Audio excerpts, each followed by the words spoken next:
السلام علیکم ورحمۃ اللہ۔ بسم اللہ الرحمن الرحیم۔ ایک مسلمان پر دوسرے مسلمان کے حق۔ ایمانی رشتے سے ہر مسلمان دوسرے مسلمان کا بھائی ہے، اس لیے کسی مسلمان کو بھی حقیر نہ سمجھے۔ جو اپنے لیے پسند کرے وہی دوسرے مسلمان کے لیے بھی پسند کرے۔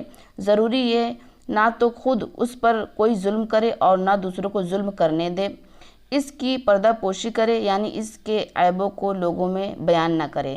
مسلمان کا خون اور آبرو دوسرے مسلمان پر حرام ہے، اپنی زبان یا ہاتھ سے اس کو تکلیف نہ پہنچائے۔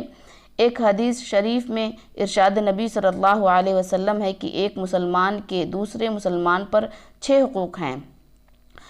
نمبر 1، جب ملے تو سلام کرے، یعنی خندہ پیشانی سے ملے۔ نمبر 2، جب ہدیہ کرے تو قبول کرے، بشرط یہ کہ ناجائز یا مشتبہ مال سے نہ خریدا گیا ہو۔ نمبر 3، جب چھینکے تو الحمدللہ کہے تو اس کے جواب میں یرحمک اللہ کہے۔